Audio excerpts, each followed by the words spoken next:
제 이름은 견성이라고 합니다. 2001년에 저는 가전제품 수리점을 하나 열었습니다. 처음에 문을 열고 저는 정직과 신뢰로 일하고 싶었습니다.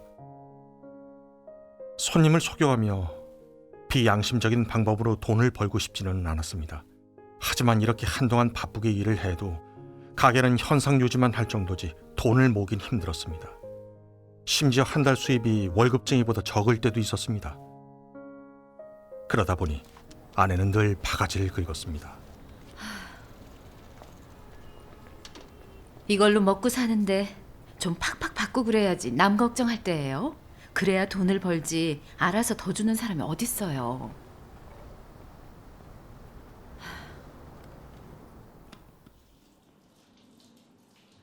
매영. 응?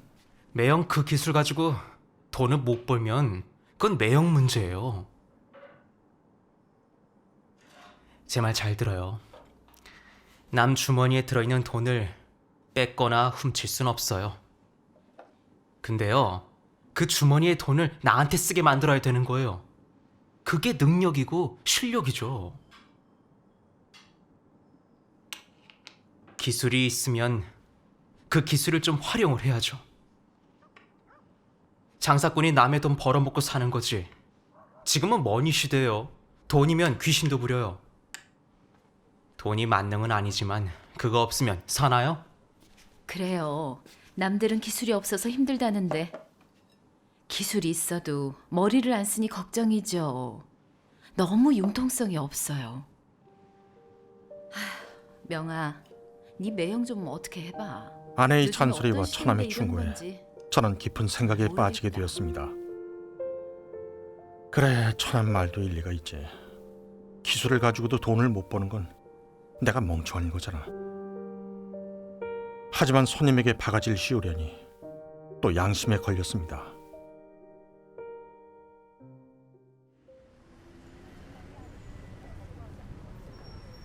저희 가게 근처에는 또 다른 가전제품 수리점이 있었는데 그 사장님은 사실 정말 단순한 고장만 고칠 정도로 별 기술이 없는 사람이었습니다. 하지만 가게 간판은 여러 가지 홍보 문구로 꾸며놨는데 각종 전자제품 수리, 기술 보장 등등 아주 그럴싸한 말이었습니다. 그랬더니 정말 그대로 믿는 사람이 많았습니다. 그리고 일감이 들어오면 간단한 건 본인이 고치고 좀 복잡한 건 다른 가게에 맡겨 커미션을 받고 있었습니다. 그러다 보니 생각보다 수입이 꽤 괜찮았던 겁니다. 한 번은 그 사장님과 저녁을 먹으며 가게 수입에 관해 얘기하게 되었습니다.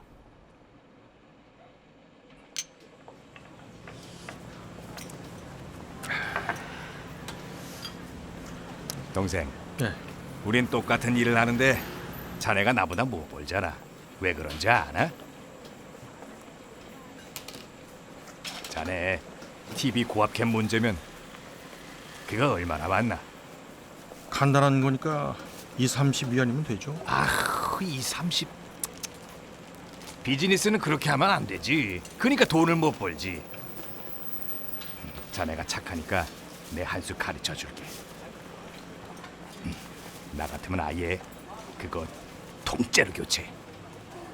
멀쩡한 거를요? 그래도 교체해. 아니 왜요? 교체해. 그렇게 안 하고 남의 돈을 어떻게 벌겠나? 하나 교체해야 적어도 몇십, 몇백은 더 버는 거야. 이런 게 바로 수완이라는 거야. 솔직히 눈속임인데 어차피 손님은 그런 건 몰라. 딴 거 없어. 그런 방법을 써야 돈이 들어와. 알긴 알겠는데 그건 속이는 거잖아요. 아, 이라니. 전 좀 양심이 찔려서요. 양심? 양심이 얼마나 되는데? 요즘 누가 그런 거 따지나?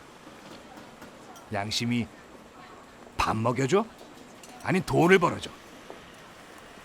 봐봐, 요즘이 어떤 세상인데 지금은 뭐니 해도 돈이 최고야.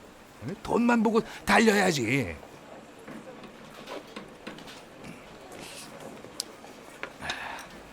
공산당이 뭐랬나? 어떤 고양이든 쥐만 잡으면 좋은 고양이랬잖아. 돈 잘 버는 게 그게 장땡이야. 못 벌면 좋은 사람 돼봤자야. 사람 취급을 안 해. 돈 없으면은 뭘 해도 힘들다고. 근데 있어봐. 가만히 있어도 알아서 다 해준다니까. 말해봐. 안 그래? 그렇긴 하죠.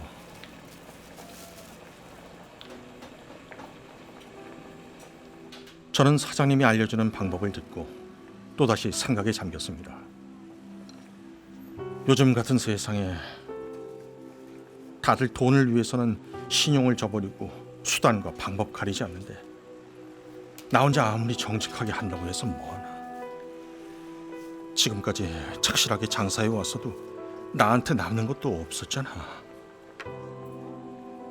같은 사업을 하면서 누구는 돈을 쓸어 담고 온 가족이 떵떵거리며 잘 먹고 잘 살고 있잖아. 정말 내가 너무 융통성이 없긴 없나 보다.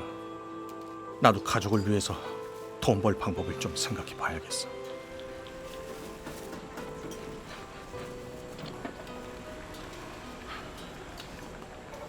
이제 형님, 언제 한 수 배우러 갈게요. 그 뒤로 저도 이 업계 사장들의 성공 비결을 따라 배우기 시작했습니다. 마음에 좀 걸리긴 했지만 돈을 위해선 일단 무시하기로 하고 얼굴에 철판을 깔고 실천에 들어갔습니다. 얼마 후 손님이 왔습니다. 저는 고장난 부품을 떼내면서 멀쩡한 부품까지 몇 개 해체를 했습니다. 사실 그것은 손님에게 정말 많은 부품이 고장났다는 것을 보여주고 나중에 돈을 더 받기 위해 벌인 수작이었습니다. 그런데 도둑이 제발 저린다는 속담이 정말 틀린 말은 아니었습니다. 처음에 저는 심장이 쿵쾅거리며 혹시 손님에게 들킬까봐 너무 걱정됐습니다. 손님이 내가 하는 수작을 알고 뭐라고 하면 어떡하지? 그럼 정말 동네 망신인데 창피해서 어떻게 얼굴 들고 다니지?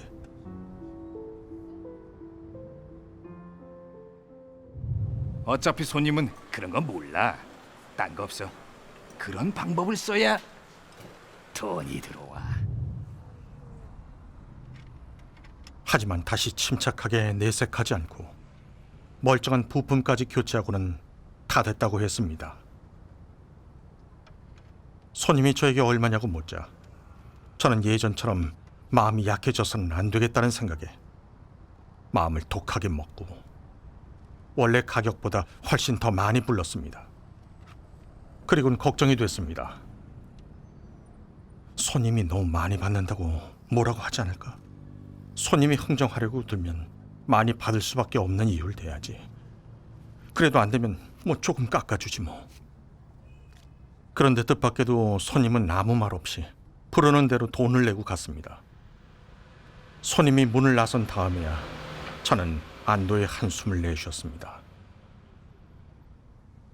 그 순간 저는 이마와 등에 식은땀으로 범벅이 된 걸 느꼈습니다. 처음으로 손님을 속이니 마음 한켠이 왠지 모르게 불편했습니다. 하지만 돈을 좀 더 벌게 되니 불편했던 마음도 금세 해냈다는 기쁨으로 바뀌었습니다. 그 뒤로 저는 갖은 방법으로 손님을 속이며 많은 돈을 벌게 됐습니다. 처음엔 죄책감이 들기도 했지만 스스로를 다독이며 마음을 독하게 먹었습니다. 마음 약해져선 안 돼. 남자가 담도 크고 독해야지. 돈 벌려면 그래도 뭔가 수단이 있어야 해. 어차피 나 혼자 이러는 것도 아니고 다 그러는데 뭐. 그런 식으로 전 사장님의 열정적인 도움과 계속적인 저의 노력이 합해져 네, 잘 좀 부탁드려요. 돈 버는 수법은 갈수록 능숙해지고 갈수록 노련해졌습니다. 게다가 눈치를 살피는 법까지 배웠습니다. 손님에 따라 대하는 방법도 다양해졌습니다. 간혹 돈이 좀 있어 보이는 손님을 보면 귀를 즐겁게 해주는 말로 비위를 맞추고 그 사람의 허영심을 충족시켜 줬습니다. 바로 돈을 더 많이 받기 위한 사전 작업인 거죠. 그리고 급하게 기다리는 손님이 있으면 일부러 손이 많이 가고 성가신 척하면서 시간을 좀 많이 끌면 손님은 알아서 돈을 더 주곤 했습니다. 그리고 좀 꼼꼼한 손님들에겐 좀 더 신경을 써야 했습니다. 좀 더 특별한 기술로 속여야 했습니다. 대부분은 수리할 기계를 최대한 저에게 맡기고 나중에 찾아가도록 만들었습니다. 그럼 저는 고장난 부분만 고쳐놓고 제품을 찾으러 오면 여러 군데가 고장났다고 하면 됐었죠. 그럼 돈도 더 벌고 힘들지도 않았죠. 아저씨, 문제가 많은 건가요? 오늘 안에 안 되나요? 우리 손주가 졸라서 말이에요. 손님, 이거 메인보드가 고장이라 당장은 어려워요. 그냥 내일 오시죠. 그렇게 저는 약삭빠르게 머리를 굴려가며 돈을 벌어들였습니다.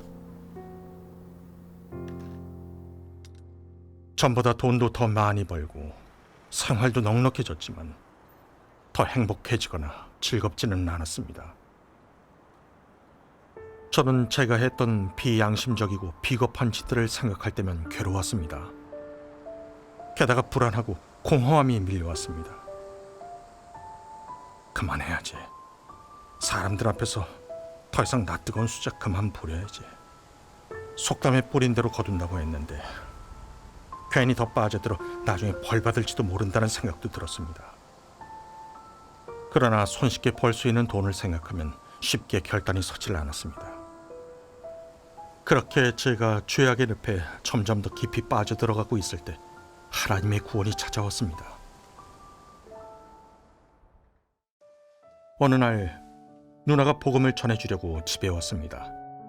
누나는 천지 만물도 인류도 모두 하나님이 창조하셨다면서 태초에 지음받은 인류에게는 마음이 있고 영이 있고 정상인성과 양심이 있어 하나님의 말씀을 듣고 하나님을 경외하며 하나님의 보호와 보살핌 속에서 살았다고 했습니다. 하지만 사탄에게 유혹되면서 인류는 사탄의 말을 듣고 하나님을 배반하게 되었는데 그때부터 인류는 하나님의 말씀을 듣지 않고 하나님을 멀리하고 부인하면서 하나님의 함께하심을 잃고 흑암에 빠지게 됐다고 했습니다. 몇 천년간 사탄은 계속 인류를 타락시켰고 인류는 점점 더 나빠지고 사악해졌으며 갈수록 이 사악한 사회 흐름에 순응하게 되었다고 했습니다. 생활은 풍족해지고 삶의 질도 좋아졌지만 사람의 양심, 이성, 인격 존엄은 조금씩 사라져가고 마음은 갈수록 공허하게 되고 따라서 고통도 더 커지게 되었다고 했습니다. 사람 마음 깊은 곳은 아름다운 삶을 지향하면서 지금같이 타락되고 고통스러운 삶을 벗어나고 싶어 하지만 달리 방법이 없다 보니 할 일 없이 이 세상에서 한 해 또 한 해를 부질없이 자신의 생명을 허비하면서 살고 있다고 했습니다. 누나가 해주는 말을 들으면서 정말 참 맞다는 생각이 들었습니다. 바로 지금 현 시대 사람들의 상태라고 느껴져 들을수록 공감이 되고 계속 듣고 싶어졌습니다. 하나님 말씀을 보면 더 잘 알게 될 거야. 말씀 읽을게. 태초에 하나님이 지은 아담과 하와는 성결한 사람이었다. 즉 에덴 동산에서 그들은 성결했고 더러움에 물들지 않았을 뿐만 아니라 여호와께 충성했고 여호와를 배반할 줄 몰랐다. 그것은 사탄 권세에 방해가 없었고 사탄의 독소가 없었으며 가장 성결한 인류였기 때문이다. 그들은 에덴 동산에서 살면서 더러움에 물들지도 않고 육체에 점유되지도 않고 여호와를 경외하였다. 하지만 나중에 사탄의 유혹을 받아 독사의 독소가 생기게 되었고 여호와를 배반하는 마음이 생겼으며 사탄의 권세 아래에서 살게 되었다.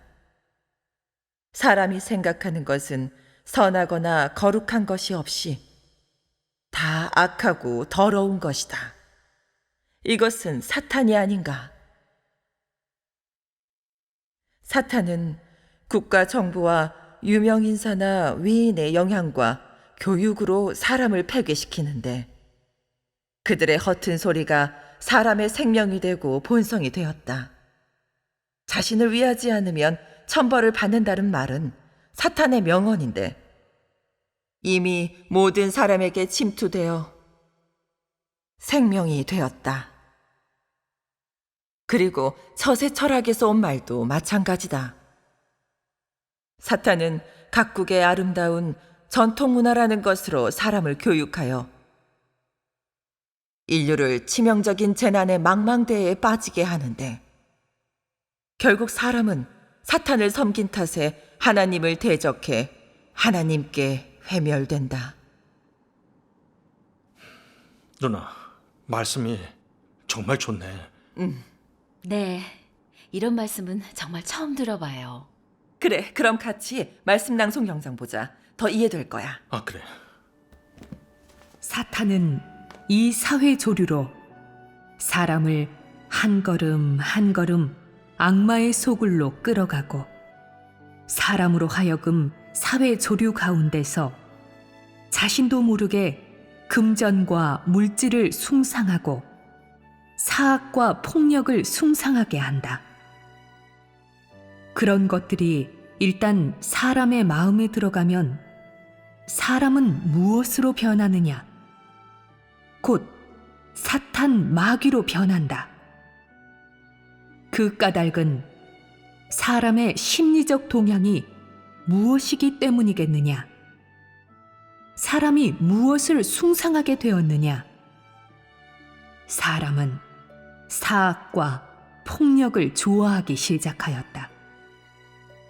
아름답고 선한 것은 좋아하지 않고 평화는 더욱 좋아하지 않으며 정상인성에서 평범한 나날을 보내려 하지 않고 오히려 부귀영화와 육체를 누리고 싶어하며 온 힘을 다해 자신의 육체를 만족시키면서 그 어떤 제한과 속박도 받지 않고 하고 싶은 대로 하게 되었다.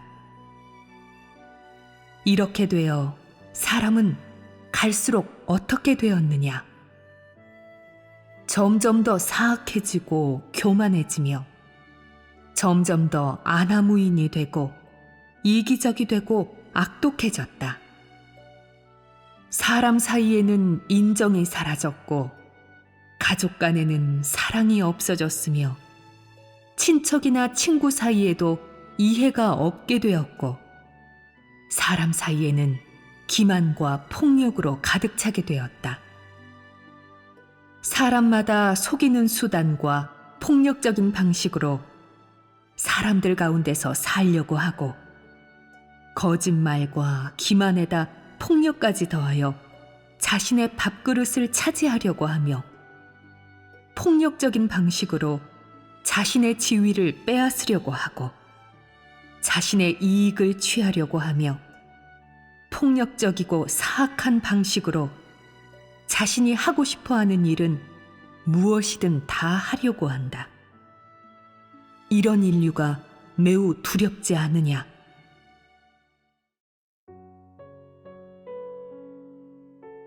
사람은 그 서로 다른 시기에 하나님을 따라왔지만 하나님이 만물 생령의 운명을 주재하고 있다는 것을 모르고 어떻게 만물을 지배하고 지휘하고 있는지도 모른다.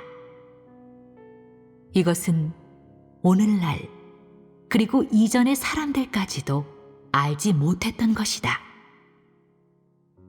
그 원인을 따져보면 하나님의 행사가 너무 은밀해서가 아니고 하나님의 계획이 아직 실현되지 않아서도 아니라 사람의 마음과 영이 하나님과 너무 멀어져 사람이 하나님을 따르는 동시에 사탄을 섬기는 지경에 처했는데도 여전히 알아차리지 못해서이다.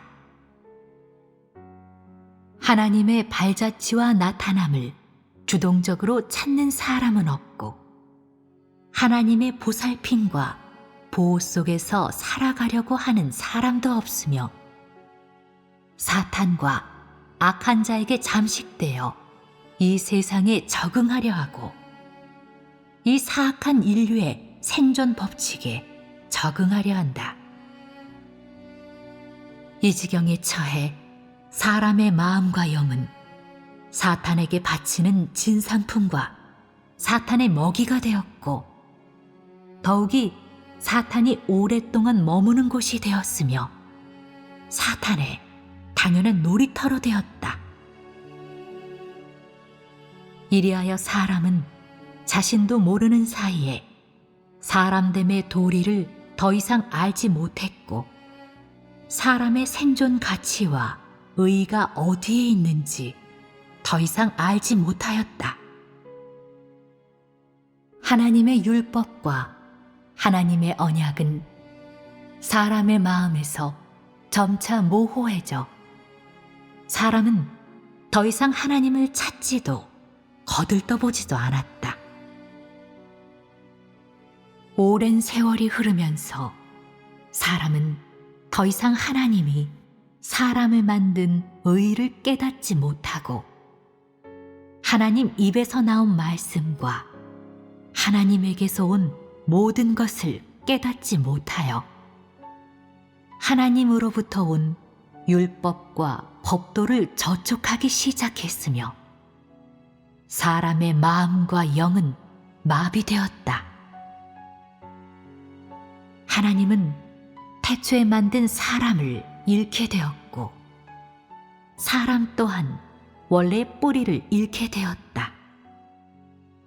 이것이 바로 이 인류의 비애이다.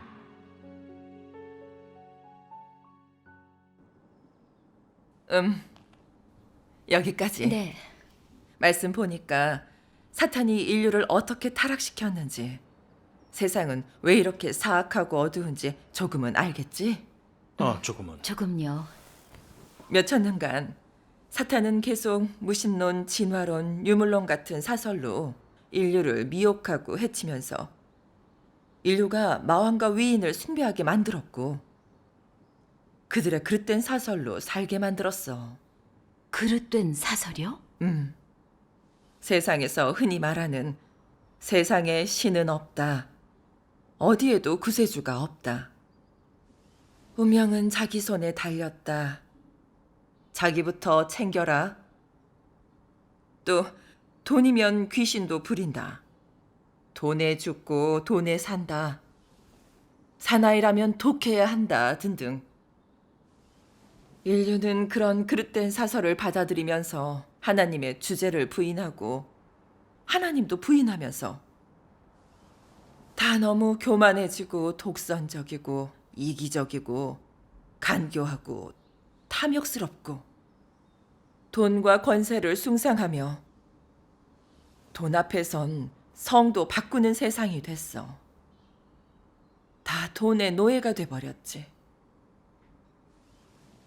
돈, 지위, 명예 때문에 서로 죽이고 서로 해치고 목적을 위해서는 수단을 가리지 않고 어떤 짓이든 다 하지.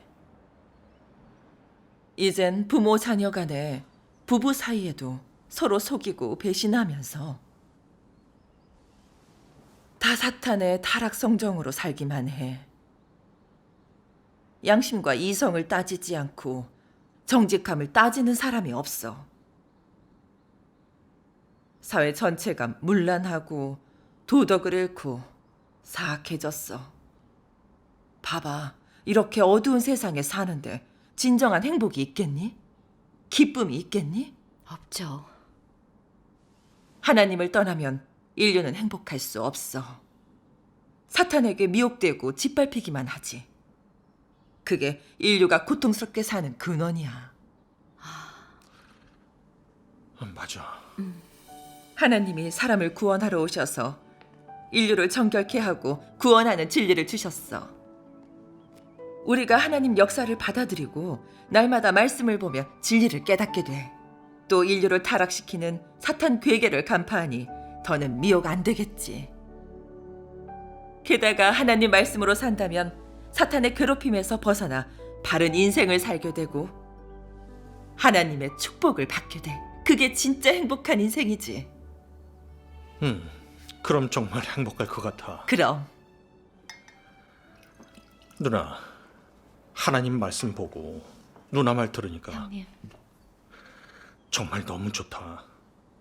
정말 그동안 나도 가게 하면서 네. 돈도 벌고 사는 것도 많이 좋아졌는데 마음은 계속 허무해지고 괴롭더라고.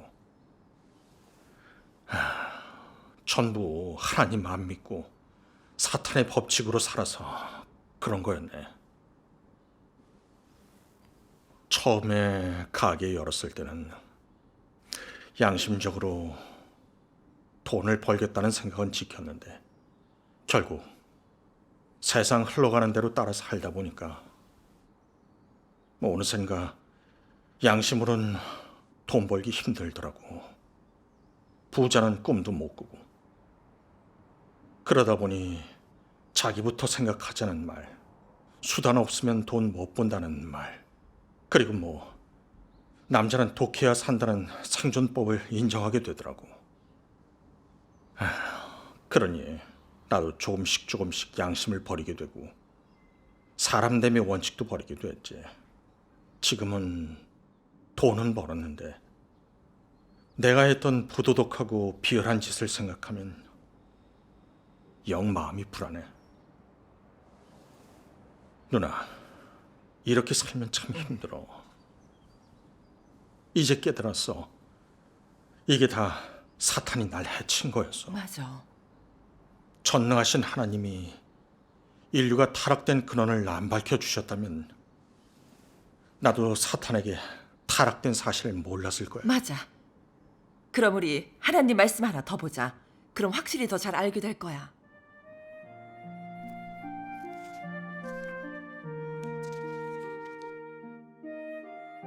그 뒤로 저는 전능하신 하나님 말씀도 많이 보고 자주 예배드리며 진리를 교제하게 되면서 하나님의 말세 사역에 대해 알게 되었습니다.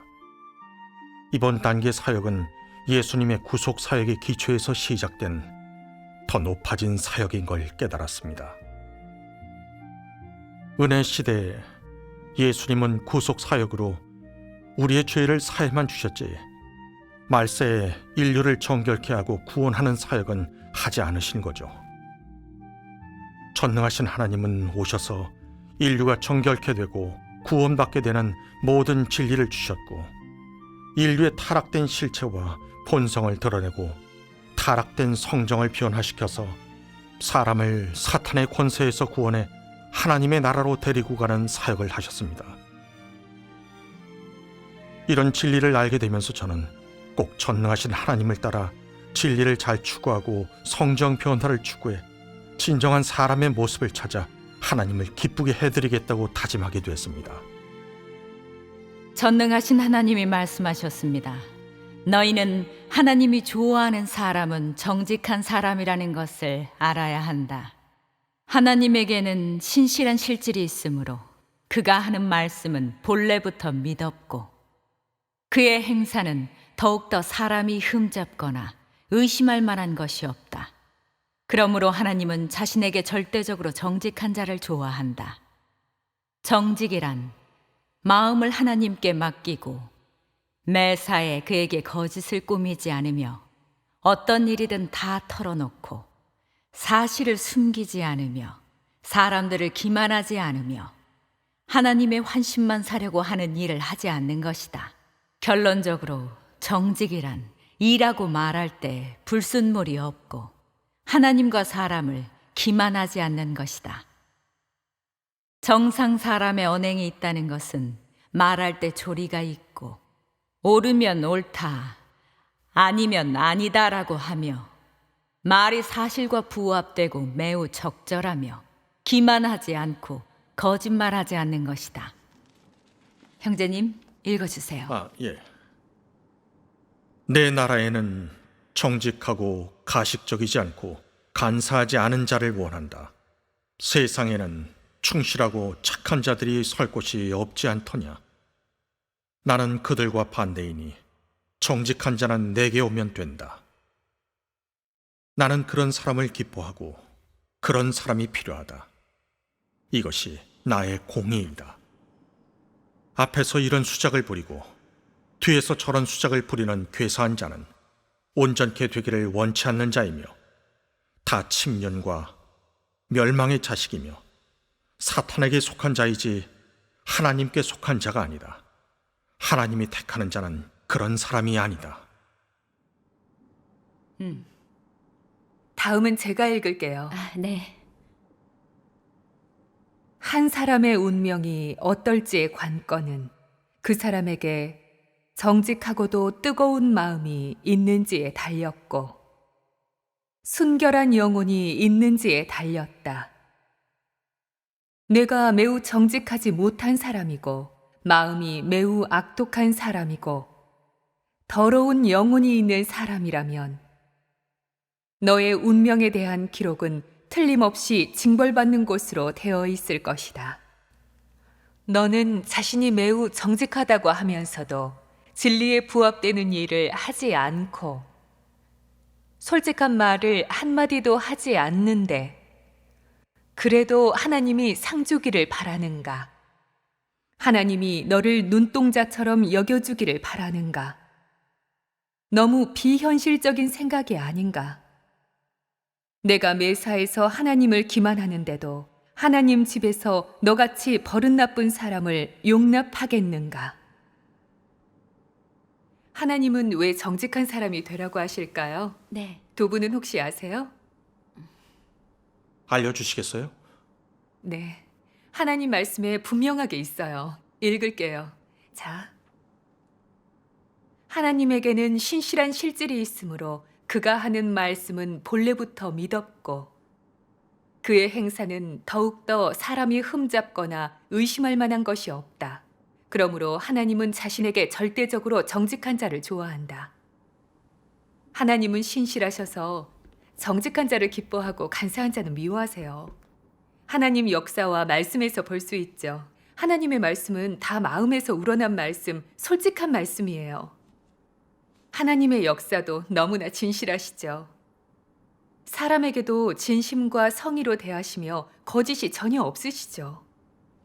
하나님께는 그런 생명과 소유 소시가 있어요. 그래서 우리에게도 정직한 사람, 솔직한 말, 정직한 일을 하며 진리의 형상대로 살기를 원하시죠. 하나님의 사랑이고 구원이에요.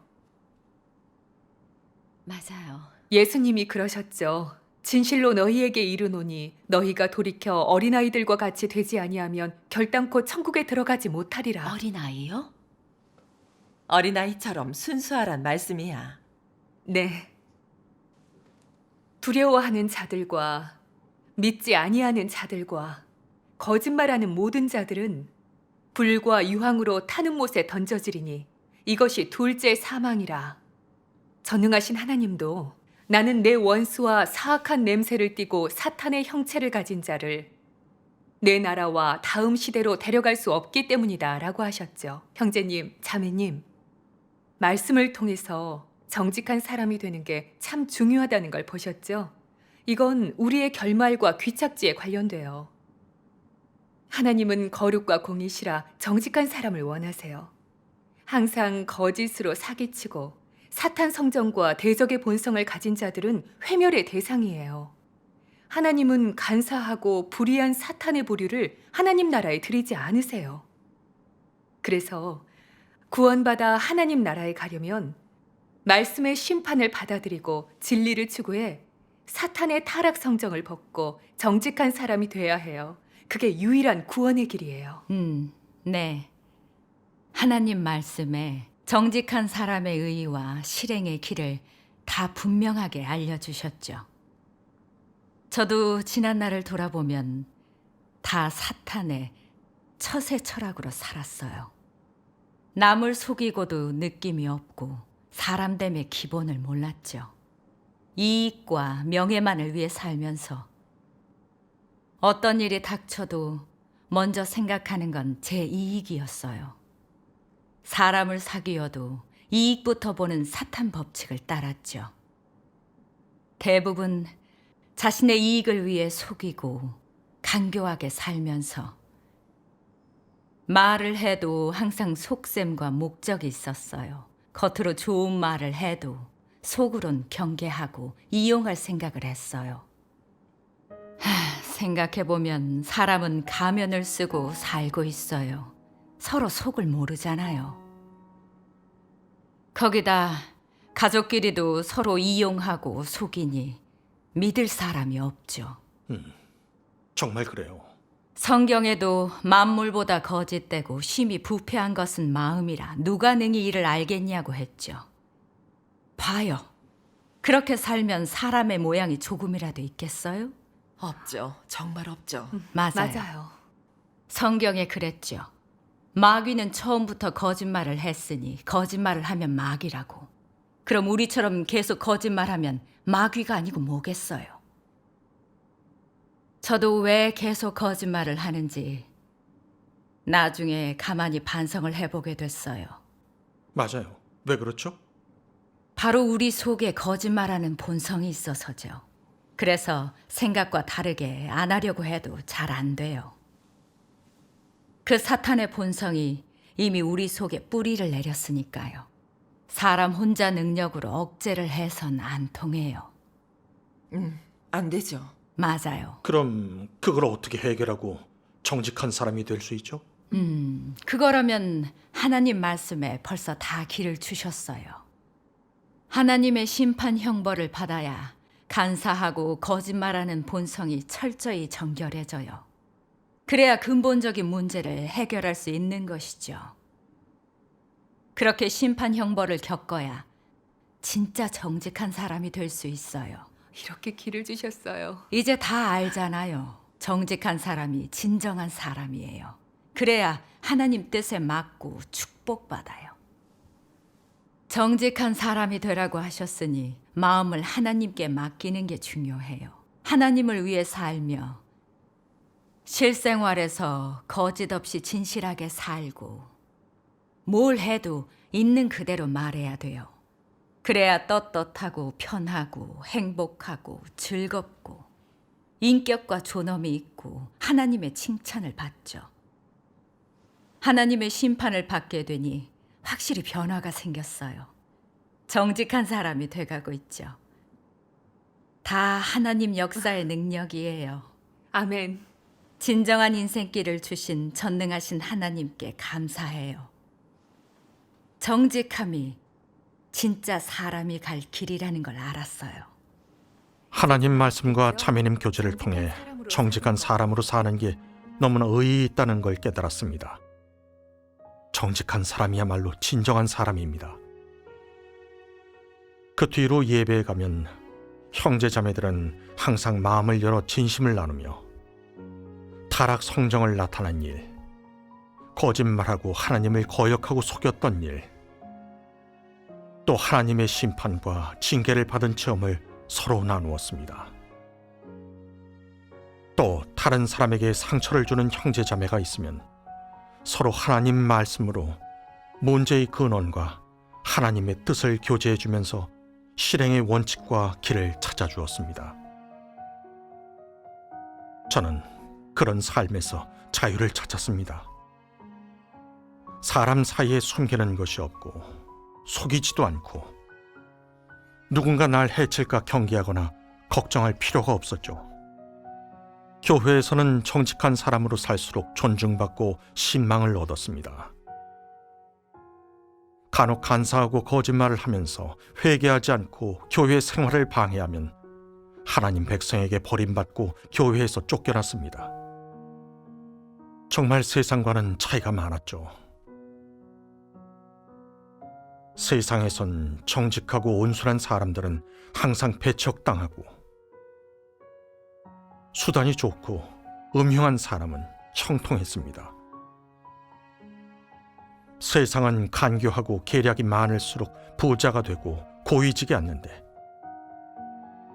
하나님의 집은 정반대로 그리스도가, 공의가, 진리가 권세를 잡고 있었고, 정직한 사람만이 하나님께 칭찬받고 구원받아 하나님 나라로 갈 수 있었습니다.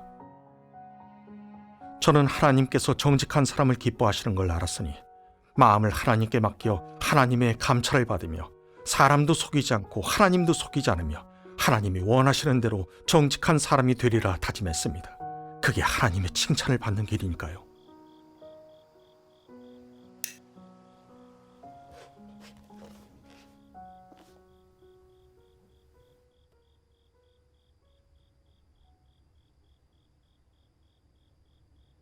정직이란 마음을 하나님께 맡기고 매사에 그에게 거짓을 꾸미지 않으며 어떤 일이든 다 털어놓고 사실을 숨기지 않으며 사람들을 기만하지 않으며 하나님의 환심만 사려고 하는 일을 하지 않는 것이다. 결론적으로 정직이란 이라고 말할 때 불순물이 없고 하나님과 사람을 기만하지 않는 것이다. 하나님 말씀은 정말 진리고 사람이 실행해야 할 길이 있어. 그렇지만 내가 정직하게 장사를 하게 되면 들어오는 수입이 적어질 텐데, 그렇다고 전처럼 남을 속이는 건 하나님 뜻에 맞지 않으니 그렇게 할 수도 없고, 어떻게 실행해야 할까?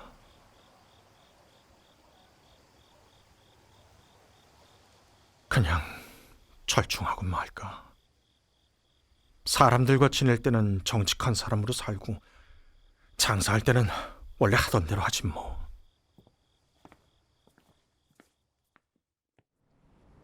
어느 날 손님 한 분이 TV가 흑백으로 나온다며 찾아왔습니다. 검사해보니 브라운관을 교체해야 하는 상황이었습니다. 하지만 좀 말해주지 않고 필라멘트 전압만 높여줬습니다. 그렇게 해놓으면 조금 더 쓰다가 완전히 고장나서 밖으로 오니까요. 그럼 저는 30위안의 수리 비용을 더 벌 수 있었습니다. 2주 후 예상대로 TV가 고장났습니다. 손님은 제대로 수리되지 않았다며 다시 봐달라고 했습니다. 그때 저는 브라운관을 교체해야 된다고 말했습니다. 근데 손님은 저의 수작을 눈치채고는 수리 비용을 30위안이나 적게 주는 것이었습니다. 그러면서 사람이 정직해야지 너무 욕심 부리지 말라고 했습니다. 그 말을 듣는 순간에는 얼굴이 너무 화끈거렸지만 깊이 생각하지 않고 넘겨버렸습니다.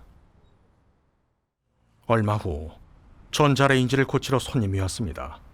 검사해보니 작은 부품 하나만 교체하면 됐었죠. 처음엔 그걸 고쳐주고 적당히 받으려고 했었지만 그 아주머니가 잘 산다는 생각에 어차피 좀 더 받아도 팔일 없을 거라고 생각했습니다. 하지만 며칠 뒤 바로 들통나고 말았습니다. 아주머니, 비 오는데 어디 가시게요? 저기 아저씨, 전자레인지 수리비 바가지 씌웠던데요.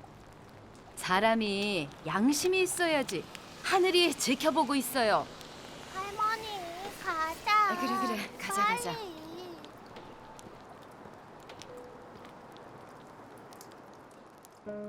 그 말에 정말 마음이 찔렸습니다. 그 순간 TV를 맡겼던 손님의 말도 생각났습니다. 그러면서 하나님의 심판 형벌이 임했다는 걸 느꼈습니다. 그 순간 마음이 너무 괴로웠습니다. 그리고 하나님 말씀을 보게 되었습니다. 내가 어떤 일을 처리하든 큰 일이든 작은 일이든 하나님 집에서 본분을 하든 아니면 내 사적인 일을 하든 너는 그 일이 하나님의 뜻에 맞는지 생각해 보아야 한다. 그 일이 인성 있는 사람이 해야 할 것인지, 내가 하는 일을 하나님이 기뻐하실지, 이런 것은 내가 마땅히 생각해야 하는 것이다. 내가 이렇게 한다면 너는 바로 진리를 찾고 구하는 사람이고 진정으로 하나님을 믿는 사람이다. 이렇게 모든 일과 모든 진리를 참답게 대해야 성정이 변화될 수 있다. 일부 사람들은 진리야 어떻게 말하든지 간에 내가 하는 것은 개인적인 일이고 사적인 일이니 마음대로 하자라고 생각하고 자기 좋을 대로 하며 자신에게 유익한 대로 하면서 하나님의 집에 어떤 영향을 끼치는지는 전혀 고려하지 않고 성도의 품위에 어울리는지도 전혀 고려하지 않는다. 나중에 일을 다 하고 나면 흑암에 빠지고 괴로워하는데 괴로워도 이유를 모른다. 이것은 마땅히 받아야 할 보응이 아니냐.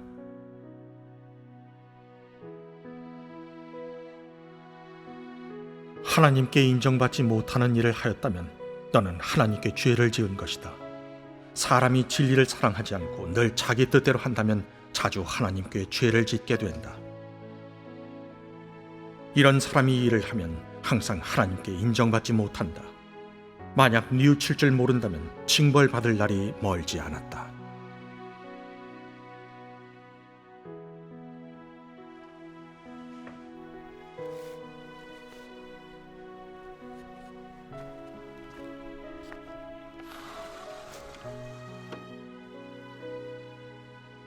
사람이 만약 진리를 사랑하지 않고 늘 자신의 생각에 따라 행하면 늘 하나님께 득죄하게 된다.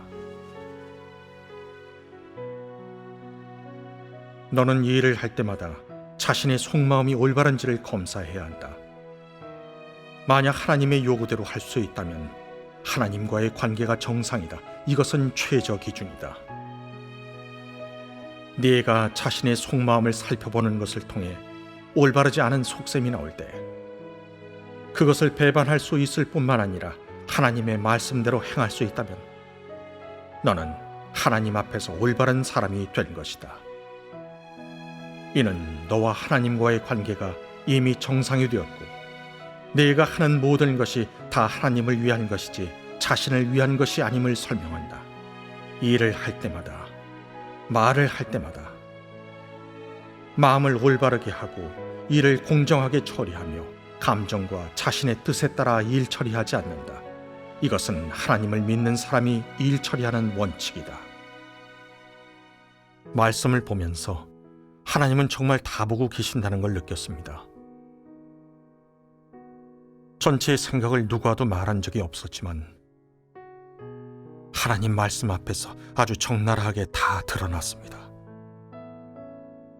정말 진실하시고 살아계신 하나님이셨죠.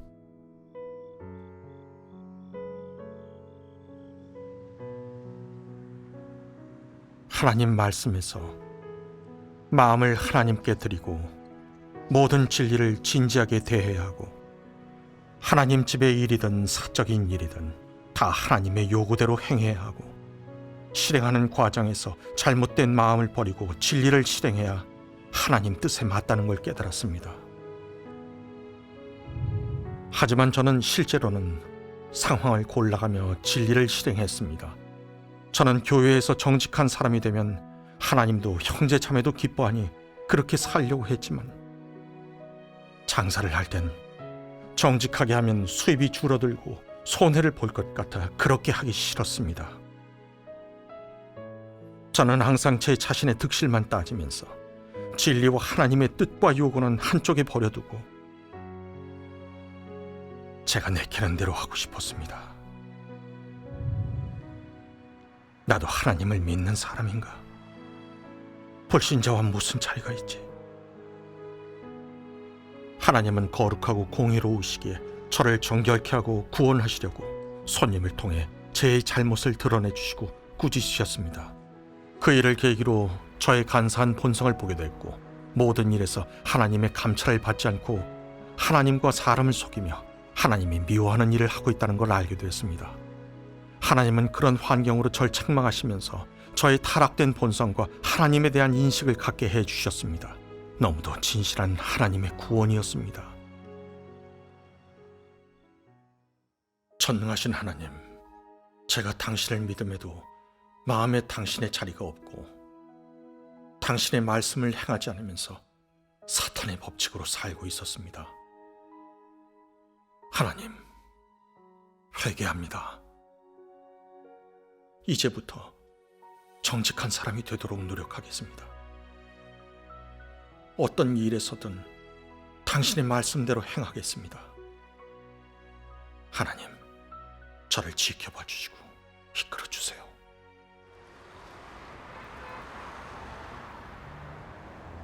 어느 날 두 청년이 모니터를 들고 가게로 찾아왔습니다. 검사를 하던 중 그들의 얘기를 듣게 됐습니다. 미리 알았으면 그 집에 가지도 않았을 텐데 그니까 괜히 이틀이나 버렸잖아. 맞아. 이 집이라도 한번 믿어보지 뭐. 어? 그들의 말을 들으며 이런 생각이 들었습니다. 이런 상황에서 다른 사장들 같으면 바가지 엄청 씌울 텐데 나도 20-30위안 더 받는 거야 문제 안 되겠어. 굴러 들어온 떡인데 그냥 보낼 수도 없고 정직한 사람이 되는 건 다음에 하지 뭐. 진리 실행 한번 미룬다고 하나님도 따지진 않으실 거야. 그러는 찰나에 하나님 앞에서 했던 다짐과 말씀이 생각났습니다. 사람이 만약 진리를 좋아하지 않고 늘 자신의 생각에 따라 행하면 늘 하나님께 득죄하게 된다. 이런 사람이 일을 하면 항상 하나님께 인정받지 못한다. 만약 뉘우칠 줄 모른다면 징벌받을 날이 멀지 않았다. 저는 하나님의 경고라고 느껴졌습니다. 알면서도 그렇게 한다면 저는 목을 곧게 하고 진리 실행을 거부하는 거짓말쟁이가 되어 하나님께 버려질 것 같았습니다. 하나님 말씀의 인도로 저는 정직한 사람이 되기로 마음먹고 더는 하나님께 득죄하며 하나님을 욕되게 하면 안 되겠다고 생각했습니다. 그래서 기본 가격 30위안만 받았습니다. 그리고 만족해하는 손님의 얼굴을 보면서 광명정대하게 사는 것이야말로 사람의 진정한 모양이 아닌가 하는 생각이 들었습니다. 저는 처음으로 정직한 사람이 되는 기쁨을 맛보았습니다. 그 뒤로 저는 계속 정직한 사람이 되려고 노력했습니다. 그러면서 뜻하지 않은 일이 생겼습니다.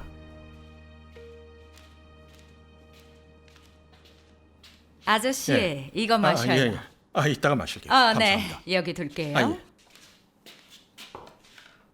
사모님, 예? 다 됐습니다. 얼마예요? 50위안이요. 50? 예. 100위안이에요. 너무 많아요. 진짜 많아요. 아휴, 있잖아요.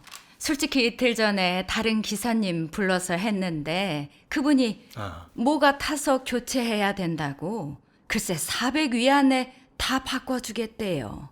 근데 좀 비싼 것 같아서 안 했거든요. 근데 아는 사람이 아저씨가 사람도 좋고 양심적이라며 저한테 소개해 줬거든요. 근데 오늘 보니까 정말 그러네요. 그 말을 들으며 이런 생각이 들었습니다. 제가 좋은 사람인 게 아니라 하나님 말씀이 저를 바꿔주시고 저에게 사람 모습을 찾게 해주신 겁니다. 저는 정말 하나님 말씀대로 정직한 사람이 될수록 제 마음 상태부터 모든 게 다 예전과 달라졌고 마음의 스트레스와 괴로움도 사라지고 기분도 갈수록 좋아졌습니다.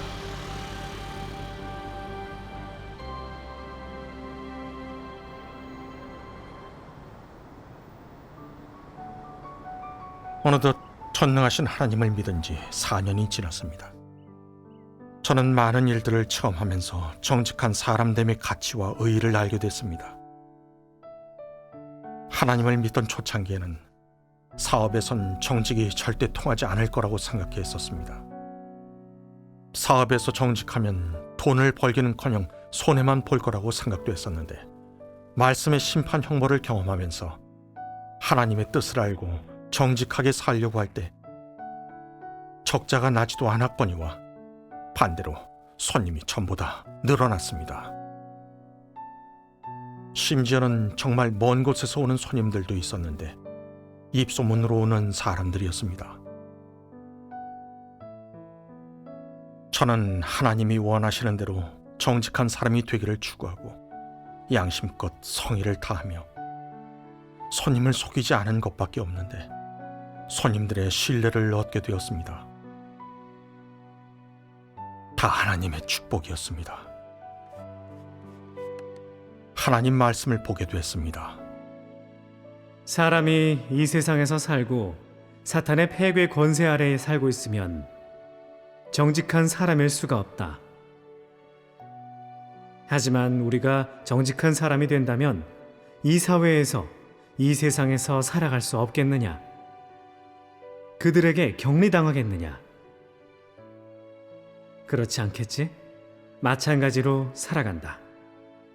왜냐하면 우리는 괴사한 것으로 밥을 먹고 숨을 쉬는 것이 아니라 하나님이 준 생기와 생명으로 살고 있기 때문이다.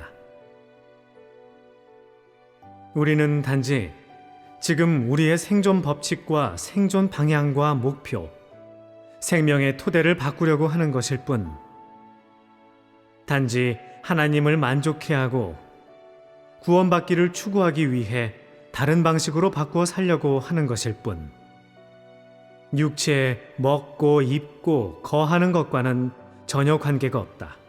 이것은 우리 심령에 필요한 것이다. 그렇지 않으냐? 앞으로의 추세는 하나님의 입으로 바라는 음성을 얻는 사람은 땅에서 행할 길이 있게 된다. 장사를 하든 과학 연구를 하든 교육이나 공업에 종사하든 하나님이 친히 바라는 음성을 얻지 못하는 사람은 한 치 앞도 나아갈 수 없으므로 어쩔 수 없이 참 도를 찾게 된다. 이것을 진리가 있으면 천하를 두루 다니고 진리가 없으면 한 치 앞도 나아갈 수 없다고 하는 것이다. 이제는 하나님께서 정직한 사람이 되며 하나님 말씀으로 살라고 하신 게 진정한 인생길이란 걸 알았습니다. 오직 하나님의 말씀으로 진리로 살아야 언제 어디에 있든 떳떳하고 광명정대하게 살 수 있습니다. 전에는 돈을 더 벌기 위해 남을 속이고 등쳐먹는 사탄의 법칙과 논리로 살았는데 그런 삶은 인간의 모양이 없는 천박한 삶이었습니다. 이제 진리가 없는 삶은 너무도 괴로우며 진리가 없는 사람은 너무나 가련하다는 걸 알게 됐습니다. 저는 하나님의 역사를 처음 하고 진리를 조금 깨닫게 되면서 사는 방식을 바꿨습니다. 하나님이 원하시는 대로 정직하게 살고 말씀대로 살게 되니 사탄의 논리와 법칙의 속박에서 벗어나게 되고 더 이상은 돈과 자신만을 위해 살지 않게 되었습니다. 이젠 진리를 추구해 하나님을 기쁘시게 하는 삶을 살며 교회에서 피조물의 본분을 다하고 있습니다. 마음은 자유를 찾았고 항상 기쁘고 즐겁습니다. 저는 정말 올바른 인생길을 찾았습니다. 하나님께 진심으로 감사드리며 모든 영광을 전능하신 하나님께 돌립니다.